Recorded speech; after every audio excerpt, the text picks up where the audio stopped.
Chers amis, chers abonnés, bien le bonjour. Aujourd'hui un thème tout à fait intéressant, j'en avais déjà fait une vidéo, j'en reproduis une de nouveau parce que malheureusement le sujet est récurrent. Je le sais, mais néanmoins, je tombe dans le piège. Ça veut bien dire une chose, ça veut dire qu'il y a un différentiel, un gouffre parfois, entre un savoir et une modalité de fonctionnement, voire même à repérer une situation pour éviter effectivement de réitérer un certain nombre de mécanismes qui, vous le verrez au cours de cette vidéo, sont historiquement construits, constitués. Et c'est à ça qu'on s'attaque, et d'une, dans notre réflexion, et de deux, dans notre existence. Repérer les choses pour effectivement ne pas reproduire les mêmes comportements. Autrement dit, ne pas retomber dans un certain nombre de pièges, malgré le savoir, malgré ce « je sais ». La grande question, c'est qu'est-ce qu'on fait de son savoir? Eh bien, c'est pas parce qu'on sait que effectivement les choses se déterminent en fonction de notre savoir. Non. Indépendamment de cette introduction, si on problématise, c'est-à-dire si on formule autrement, sous forme de question, pourquoi le savoir ne suffit pas? Ce phénomène touche à plusieurs choses, bien évidemment, et notamment au phénomène de répétition. Plus précisément à la compulsion de répétition. Mais aussi, bien évidemment, aux résistances inconscientes. D'ailleurs, à partir du moment où il y a cette notion d'inconscient qui rentre en ligne de compte, comment modifier quelque chose qui n'est pas conscient? Et ça, c'est une problématique aussi. Donc, vous voyez, des problématiques sur ce sujet-là, il y en a plusieurs. Elles convergent toutes dans la même direction, hein. On est tranquille. Mais il faut tenter d'y trouver un certain nombre de réponses, ou de moins mieux saisir à quoi correspond le jeu de questionnement. Parce que oui, chers amis, vous le savez, nous le savons tous, effectivement, des questionnements, vous avez une vie entière qui est remplie de questionnements. Un système de pensée qui est rempli de questionnements. Mais à quel degré de ce questionnement vous tentez de vous rapprocher de certaines réponses, certes des réponses intellectuelles d'une certaine manière, avec ce fameux « je sais », mais à quel degré ce savoir est mis en application, c'est toute la difficulté. On pourrait partir d'un présupposé de base, c'est que nous sommes des êtres de parole, ne l'oubliez jamais, et que nous avons besoin de formaliser les choses par la parole. La pensée ne suffit pas. La pensée peut être enclavée. La pensée ne modifie pas vos faits et vos gestes. On a besoin de libérer la pensée, de fluidifier la pensée. Le seul élément qui permet de fluidifier la pensée, c'est la parole. La parole organise les choses, permet de prendre conscience, permet de s'entendre. Et si elle est adressée à quelqu'un, il y a toujours une adresse, il faut qu'une parole soit adressée à quelqu'un. Cette personne recueillera votre parole et peut-être saura vous aiguiller éventuellement et voir, constater des pièges que vous ne voyez pas ou des mécanismes que vous ne saisissez pas ou que vous saisissez mais pour lesquels, à ce moment-là, vous n'avez pas la juste application de ce que vous souhaiteriez faire. Donc il faut du tiers. Tout seul, on s'en sort pas toujours, les amis. Il est souhaitable, indépendamment de cette tirade sur la parole, sur la nécessité de la parole, c'est effectivement de saisir l'impasse dans laquelle est une personne, ou plusieurs personnes. On va parler au cas par cas, c'est de la casuistique, tout ça. Effectivement, si je ne verbalise pas mon impasse, d'abord, comment je parle de mon impasse? Comment je traduis mon impasse? Quels mots j'utilise pour parler de ça? Certes, votre savoir, votre je sais, il est soumis à un déterminant psychique, qui est beaucoup plus profond que votre savoir. Je ne dis pas que le savoir est superficiel, mais effectivement, intervient un certain nombre de choses qui ont une grande profondeur, une grande puissance, une mécanique absolue. Mécanique psychique, bien évidemment. Psycho-corporelle, émotionnelle, affectivo-affective. Tous ces mécanismes entrent en ligne de compte, sans que vous vous en rendiez pour autant compte. Et ces mécanismes, bien évidemment, conduisent à reproduire un certain nombre de mécanismes qui font que vous agissez de telle ou telle manière malgré votre « je sais ». Ces fameux schémas que vous reproduisez, bien souvent, sont en lien avec des situations dites toxiques, mais si vous n'évaluez pas la toxicité de la situation ou de la personne, effectivement, vous êtes susceptible de tomber, entre guillemets, dans le piège. De ne pas voir quelque chose qui avance, c'est plutôt vous qui avancez vers le piège ou le piège qui avance vers vous, et effectivement il y a le risque de tomber dedans. Attention au prisme, si vous regardez effectivement en hauteur alors que le piège il est à vos pieds, effectivement vous ne le verrez pas. De loin vous le verrez, s'il est trop près vous ne le verrez pas. Vous ne regardez pas au bon endroit. Vous n'avez pas le bon prisme. C'est pas grave, mais prenez conscience que dans n'importe quelle situation de la vie, vous avez un prisme. Vous avez une réflexion, vous avez un prisme. Oui, et bien à partir du moment où vous en avez un, potentiellement vous pouvez en avoir un autre. C'est ça qui est intéressant de comprendre. Je regarde les choses de telle manière, par habitude, par réflexe, par conditionnement, mais je dois apprendre potentiellement, si je ne trouve pas tant pis, mais à me dire, tiens, il y a peut-être un autre regard à porter sur la situation. Il y a peut-être un autre prisme. Ça serait déjà beaucoup. Cette question, bien évidemment, soulève plusieurs pistes. D'abord, ce savoir. De quoi s'agit-il? De quel savoir parle-t-on? Est-ce que c'est un véritable savoir ou effectivement est-ce que c'est une espèce d'illusion? Le savoir d'une illusion, l'illusion du savoir. Autrement dit, les amis, comprendre intellectuellement un mécanisme ne signifie pas nullement l'avoir intégré. Il y a un gap entre la réflexion, la tête et la perception, le corps, le soma. Donc il n'est pas forcément ce savoir intégré physiquement. Premier hiatus. Deuxième élément de réflexion, mes petits amis, il y a en l'être humain un attachement inconscient, bien souvent, à la répétition. La vie psychique a tendance à aller dans le sens de ce qu'elle connaît, là où elle se reconnaît, voire même vous au niveau identitaire d'une certaine manière, l'identité n'étant pas la carte d'identité que vous avez dans votre sac ou dans votre portefeuille, l'identité c'est que ça englobe tout ce qui représente, tout ce qui caractérise un être humain. Tout. De votre symptôme, aux maladies que vous avez eues, des relations, de vos blessures, de vos souffrances, de votre savoir-faire, de votre savoir-être ou des grands malheurs qui vous sont arrivés, l'identité psychique, elle est là. C'est l'ensemble, c'est un global. Eh bien, cette identité, elle parle. Elle s'exprime au travers de vous, d'une certaine manière, sans que vous en soyez conscient, ou alors vous en êtes conscient, c'est le fameux je sais, mais ça ne vous empêche pas de retomber dans un certain nombre de pièges ou dans un certain nombre de mécanismes. Donc, il y a effectivement une habitude logique, d'une certaine manière. Logique, ça ne veut pas dire une bonne logique, c'est que ça a sa logique psychique. C'est ce que je suis en train de vous expliquer. Il y a une logique à la répétition, même si elle est négative, malheureusement. Ce qui se répète dans la vie d'un être humain n'est pas un hasard.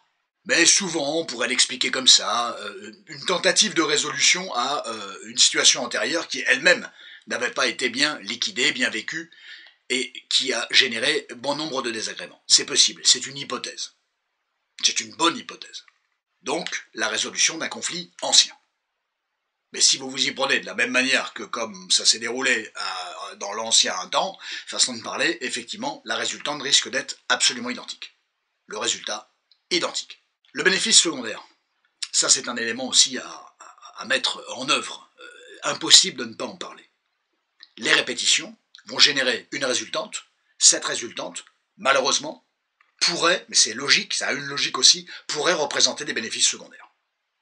Se plaindre de son sort, se victimiser, se vivre blessé, accuser quelqu'un, pester contre je ne sais qui ou je ne sais quoi. Une posture que l'être humain, à ce moment-là, connaît. Pourquoi il la connaît? Indépendamment de la situation, il retrouve une posture, il prend une posture dont il pourrait avoir besoin, parce que ça fait partie de ses mécanismes, de ses caractéristiques, eh bien la situation lui permettrait, inconsciemment en règle générale, d'où l'intérêt de la thérapie par exemple, et du tiers qui vous renvoie à quelque chose susceptible de vous intéresser. C'est votre cas de figure. Si c'est pas susceptible de vous intéresser, qu'est-ce qui vous intéresse? C'est une grande question ça. Et il y a beaucoup trop de gens qui s'intéressent aux autres et qui ne s'intéressent pas à eux-mêmes.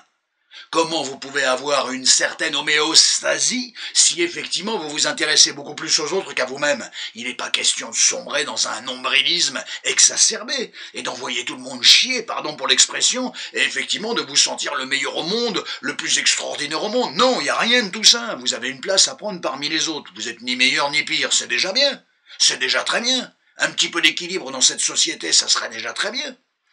Mais effectivement, pour pouvoir obtenir une forme d'équilibre, il va falloir apprendre à regarder qui vous êtes, d'où vous venez, comment ça marche, et vous poser un certain nombre de questions.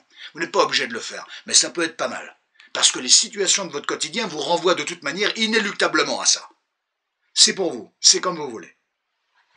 Moi, je ne vais pas vous emmerder, je ne suis pas là pour ça. Effectivement, quand il y a une situation complexe, toxique à viser, une posture dans laquelle vous êtes, quel rôle vous jouez, quelle place vous prenez, quel rôle vous jouez? Quelles caractéristiques se mettent en place? Qu'est-ce qui se passe? Et ça se questionne. Ça se questionne. Quel est votre désir à ce moment-là? Qu'est-ce qui drive votre action à ce moment-là? Ça doit effectivement être regardé de très près, parce que c'est susceptible d'expliquer beaucoup de choses. Vous êtes capable de jouer quelque chose, jouer, rejouer, psychiquement, j'entends dans ce sens, jouer, c'est pas un jeu tout ça. Et effectivement, sans vous rendre compte des enjeux. C'est comme si vous rentriez sur un terrain de foot et vous savez pas qu'on n'a pas le droit de toucher la balle avec la main. Voilà, et constamment vous allez l'attraper, constamment, au début tu vas prendre un jaune, ensuite tu vas prendre un rouge, tu vas te faire sortir. Et tu vas dire je comprends pas, mais je comprends pas. Forcément t'avais pas les règles du jeu. On rentre pas sur le terrain sans avoir bonne connaissance, meilleure connaissance des règles du jeu. Une fois que vous avez une meilleure connaissance des règles du jeu, vous avez effectivement une capacité à dire « Ah bah ok, moi je vais essayer de m'arranger de telle ou telle manière, je sais ce que j'ai pas à faire, ou ce que les autres n'ont pas à faire. » Inutile de vous dire que quand quelqu'un prend la balle avec la main devant vous, vous allez être le premier à dire « Monsieur l'arbitre, Madame l'arbitre, puisqu'il y a des arbitres femmes maintenant, et tant mieux, c'est génial, eh bien vous allez dire « Ah, non, regardez, il a pris la balle avec la main. » Bon, voilà. Donc vous saurez les règles, et d'une, vous les respecterez, et vous les ferez respecter. Et si vous ne parvenez pas à le faire, attention, il n'y a pas toujours un arbitre dans la vie, c'est un peu le souci. On avance quand même un petit peu le sujet, et on continue de se questionner. Pourquoi le savoir ne suffit-il pas à éviter les pièges? L'illusion du savoir, j'y reviens, comprendre n'est pas intégrer. Quand une personne dit « je sais », elle exprime une compréhension intellectuelle du problème, d'un problème, d'une situation. Mais savoir avec la tête ne sous-entend pas avoir intégré physiquement et l'ensemble de ce qui peut représenter le physique, les ressentis, les perceptions, les émotions, la sensibilité. Ce savoir-là ne serait pas forcément intégré dans ces dimensions-là, dans ces caractéristiques-là. Le savoir seul ne suffit pas pour stopper la compulsion de répétition, dont on a parlé tout à l'heure. L'inconscient, la notion, la structure inconsciente est tout à fait susceptible, on en a parlé tout à l'heure, elle est tout à fait susceptible, effectivement, de reproduire un certain nombre de choses sans que vous vous en rendiez compte. Ou, une fois que vous en rendez compte, il est trop tard. Le mal est fait. Vous avez un pied dans le piège pour ne pas dire déjà les deux. L'inconscient, c'est un conditionnement psychique, psycho-affectif, psycho-affectivo-relationnel, psycho-affectivo-émotionnel. C'est un formatage. On est le fruit d'une histoire. Il est difficile de se départir de son histoire, de ces sillons, des sillons dans lesquels nous sommes inscrits par notre histoire, le formatage et effectivement le conditionnement psychologique. C'est faisable et heureusement, mais il faut savoir qu'on est dans un sillon, dans un conditionnement et un formatage. Il n'y a que comme ça que vous pourrez en sortir. Il y a donc bien un écart entre le savoir intellectuel, par exemple, je sais que cette relation est toxique, je le sais, c'est un savoir, c'est la science du raisonnement. Mais l'inscription émotionnelle et corporelle est tout à fait susceptible de raconter autre chose, de porter quelque chose, de vous emmener sur un chemin qui, effectivement, dans votre savoir, sait pertinemment que ça ne le mènera à rien, si ce n'est à des turpitudes, si ce n'est à de grandes souffrances. C'est une dualité, c'est une vraie dualité. Il faut en être conscient. Ou alors, il y a une forme de déni, je sais que ça va être compliqué, mais non, je sais tellement que ça peut pas être compliqué, je sais, je vais faire attention, je vais faire attention, je vais faire attention. C'est comme si la mer monte, par exemple, tu sais, la mer monte, t'es sur la plage, voilà, la mer monte, tu dis, oh, j'ai le temps de revenir, j'ai le temps de revenir. Mais là, vous avez vu la vitesse à laquelle la mer monte parfois? Mais t'as pas le temps de revenir, c'est fini. Donc c'est pas parce que tu crois que tu as le temps, c'est pas parce que tu crois que tu gères, il y a des forces, alors là c'est maritime, donc c'est différent, pardon pour les exemples maritimes, ça veut ô combien, c'est mon côté vieux marin, ça, c'est mon côté vieux capitaine de bateau, mais le truc c'est que voilà, il y a ce que l'on sait, là on croit qu'on va se débrouiller, et en fait non, c'est inéluctablement, ça peut vous emporter.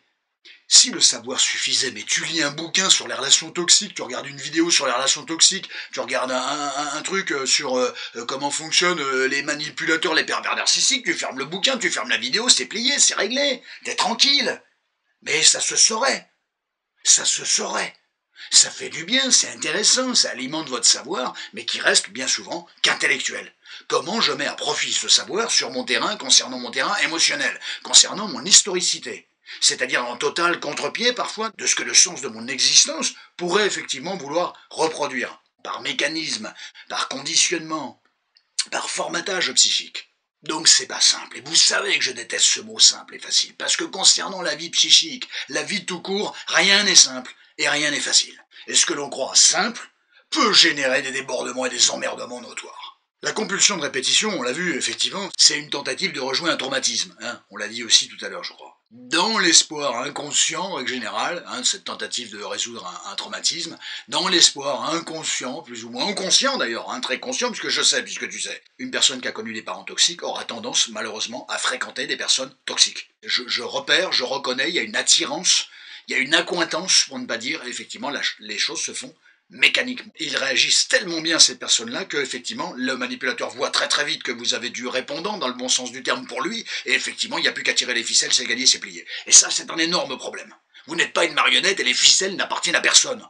Ça me paraît important. Vous n'êtes ni une marionnette et donc il n'y a pas de ficelles a fortiori. Parce que s'il y a des ficelles, quelqu'un va les récupérer les ficelles et il va les tirer et il va vous manipuler. Et ça, c'est pas concevable. Ça, ce n'est pas concevable. Enfin, me semble-t-il. Je vous laisse faire. Mais vous ne devez pas concevoir ce genre de choses.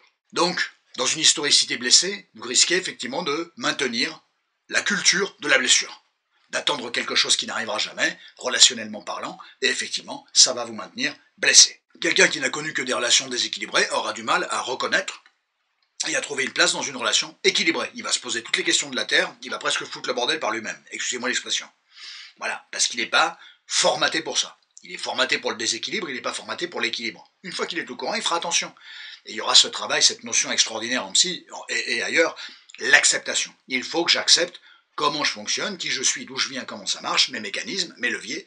Et effectivement, il va falloir, étant très conscient de ça, que je tente de les corriger. Le savoir ne suffit pas. La répétition devient finalement une forme de fidélité au passé. Tu te reconnais, c'est identitaire. C'est ce que je vous disais tout à l'heure, c'est identitaire.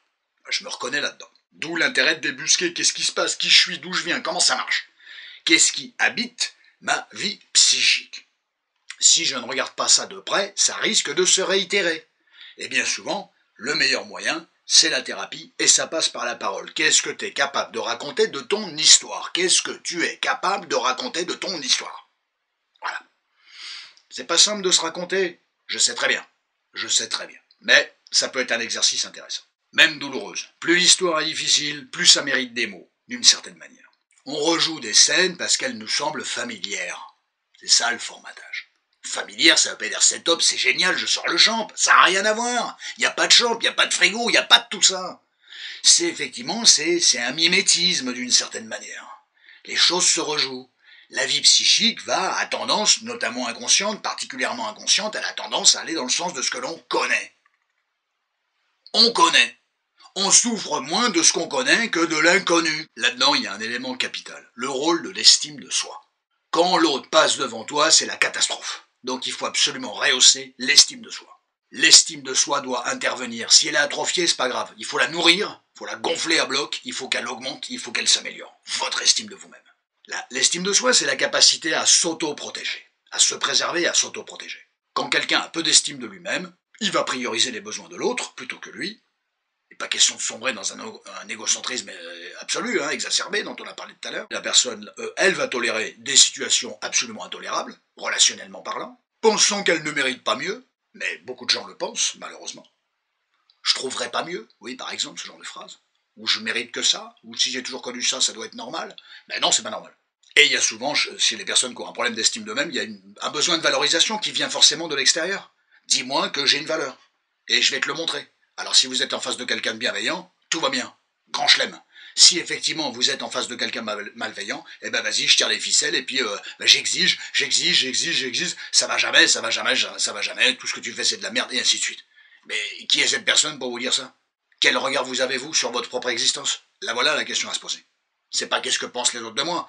C'est important, le monde social, le relationnel. Mais fondamentalement, qu'est-ce que moi je pense de ce que je fais? Ça me plaît pas? Eh ben je vais comprendre pourquoi j'agis comme ça, et je vais essayer de le modifier. Ça me fera le plus grand bien. Un individu qui a une bonne estime de lui-même, il sait clairement définir les limites et œuvrer pour ne pas les dépasser, et ne pas faire en sorte que les autres les dépassent. Et il saura se préserver. Il n'aura pas besoin de se répéter « je sais » toute la journée, il agira en conséquence. Ça sera l'action qui va driver les choses et pas un prétendu savoir qui effectivement est totalement figé. Ne répond pas à une démarche physique, corporelle, émotionnelle. Dernier point important, effectivement, on vise l'effet thérapeutique, n'est-ce pas? Une vidéo n'est pas une thérapie, mais elle peut avoir un effet thérapeutique. Comment passer du savoir à l'acte constructif, cohérent et constructif? 4 points. Travailler l'estime de soi, c'est tellement évident. C'est tellement évident. C'est multidimensionnel. Tout ce qui est bon pour vous, tout ce qui favorise votre autonomie, tout ce qui vous permet de dire c'est chouette ce que j'ai fait, je pensais pas que, et ben finalement si, tout ça c'est bon pour l'estime de vous-même. Tout ce qui passe par votre regard personnel et moins ou accessoirement par le regard des autres, c'est bien. Attention de ne pas penser un truc extraordinaire alors que franchement c'est pas terrible, c'est juste le danger. Voilà, mais l'autre ne sait pas plus que vous-même, votre propre regard, pour déterminer ce qui est bon de ce qui ne l'est pas, ce qui vous fait du bien de ce qui vous fait du mal. Il n'y a que vous, vous êtes le plus habilité à savoir ce genre de choses. Je vous fais confiance. Il est souhaitable dans les situations absconses, nauséabondes, grandiloquentes, de repérer en vous, que ça soit en lien avec vos pensées, en lien avec vos ressentis, en lien avec vos émotions, en lien avec vos perceptions, de ressentir des signes que malheureusement vous connaissez bien et qui en général sont annonciateurs de choses extrêmement compliquées. Ça peut être quelqu'un qui mange plus, ça peut être quelqu'un qui dort extrêmement mal, ça peut être quelqu'un qui présente des symptômes, ça peut être quelqu'un qui a la boule au ventre, ça peut être une perception, une sensation, une émotion, des pensées particulières. Ce sont des signes, vous les connaissez, ça veut dire, c'est sous-entendu, ça sous-entendrait que, attention, danger, warning. Faites confiance puisque votre action ne vous raconte rien de particulier, on l'a vu durant toute cette vidéo. Faites confiance parfois à votre corps, à votre soma qui vient dire un petit quelque chose, écoutez-le. C'est un signe annonciateur, l'air de dire « fais gaffe, tu vas où là ?» ou « fais gaffe, t'es en train d'y aller toute seule là » ou tout seul. C'est un signe d'alerte. Votre corps des fois, vos perceptions, vos sensations, vos émotions, ce sont des lanceurs d'alerte. Écoutez-les. Elles sont, ces alertes, très utiles. Essayez de détecter, pareil, quand vous êtes dans une situation, posez-vous la question pourquoi vous y êtes, qu'est-ce qui vous a amené là et qu'est-ce que vous visez. On en a parlé tout à l'heure, il me semble. Qu'est-ce que vous visez? Qu'est-ce que je fais là? Est-ce que c'est bien ce que je fais? Ça, ce sont des questions à se poser. Mais l'être humain, il s'en pose des questions. Alors là, il s'en pose, je vous le dis tout de suite. De manière obsessionnelle, ça tourne en boucle, hein. C'est jamais raconté, c'est bien le problème. Quid de la parole? Qu'est-ce qui vous attire dans ce genre de situation? Il faut que vous vous posiez la question. L'être humain se pose des questions. Effectivement, pas les bonnes, bien évidemment, et bien souvent des questions en lien avec l'autre. Qu'est-ce que l'autre a dans sa tête? Mais quand est-ce que vous allez revenir dans la vôtre? Vous n'êtes pas bien dans votre tête? Ben allez chez le psy, ça vous fera le plus grand bien.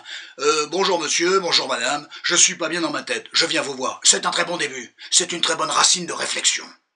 C'est une bonne manière de présenter les choses par rapport à soi, quant à soi. Dernier point, autre point, ne pas voir les choses comme une fatalité. Vous n'êtes pas voué, pieds et mains liés, aux situations merdiques. La fatalité, non, ça c'est pas possible. Vous pouvez pas croire ça. Certes, votre histoire vous pousse à revivre ce qu'elle connaît, votre histoire, votre vie psycho-affectivo-émotionnelle, mais c'est pas parce que quelque chose, la structure psychique, c'est pas une chose bizarroïde, la structure psychique tend à vous faire revivre ce qu'elle connaît, ce que vous connaissez, que pour autant il y a une fatalité. On peut contrecarrer ce genre de choses. Ça c'est important. Donc vous n'êtes pas pieds et mains liés avec effectivement les scénarios fatalistes, abscons, saugrenus. C'est un signal qu'il y a des choses à comprendre et à modifier. Attention à vos croyances limitantes. T'es pas voué au plan pourri toute ta vie. Ça c'est un truc qu'il va falloir vous le rentrer dans la tête, ça. Le piège c'est pas forcément une fatalité, ça peut être une source de compréhension de ce qui se passe, de comment vous fonctionnez. Donc c'est intéressant un piège. À partir du moment où tu fous pas le pied dedans. Un piège, une fois que tu as le pied dedans, je vois pas l'intérêt. Un piège que tu repères, ou effectivement que tu contournes, hein, que tu repères, que tu rebouches, que peu importe, c'est un piège intéressant. C'est pas le fait de tomber dedans qui est intéressant, c'est le fait de le repérer, de le contourner, de prendre soin de pas tomber dedans. Là c'est intéressant, parce que ça raconte des trucs. Ce que disent les personnes, je sais, mais je tombe dans le piège quand même, révèle un conflit, un vrai conflit, entre un désir conscient, conscientisé, de ne pas tomber dans un piège, d'éviter une situation saugrenue, mais malheureusement les mécanismes inconscients œuvrent mécaniquement vous y ramener vers ces pièges. Il ne s'agit pas d'un manque d'intelligence, rien à voir. Vous l'êtes tous intelligents. C'est une histoire effectivement d'organisation psychique, d'historicité. Puisque c'est pas une histoire d'intelligence, c'est une histoire de dynamique psychique non résolue. Souvent, pour ne pas dire toujours, ancrée dans votre histoire, dans vos réflexes, dans vos conditionnements, dans vos mécanismes, dans la multiplicité des situations. D'où l'enjeu de ne pas seulement savoir, mais de transformer ce savoir, de le transformer, de le repérer, de le transformer. L'enjeu n'est pas d'accumuler des connaissances, mais de développer une posture intérieure où on ne se sent plus vulnérable face aux schémas toxiques, aux potentielles répétitions, aux personnes toxiques, aux situations incongrues, saugrenues, compliquées, j'en passe. Voilà mes chers amis, on se retrouvera probablement la semaine prochaine pour un autre thème. J'espère vous avoir intéressé. Prenez tous un immensissime soin de vous.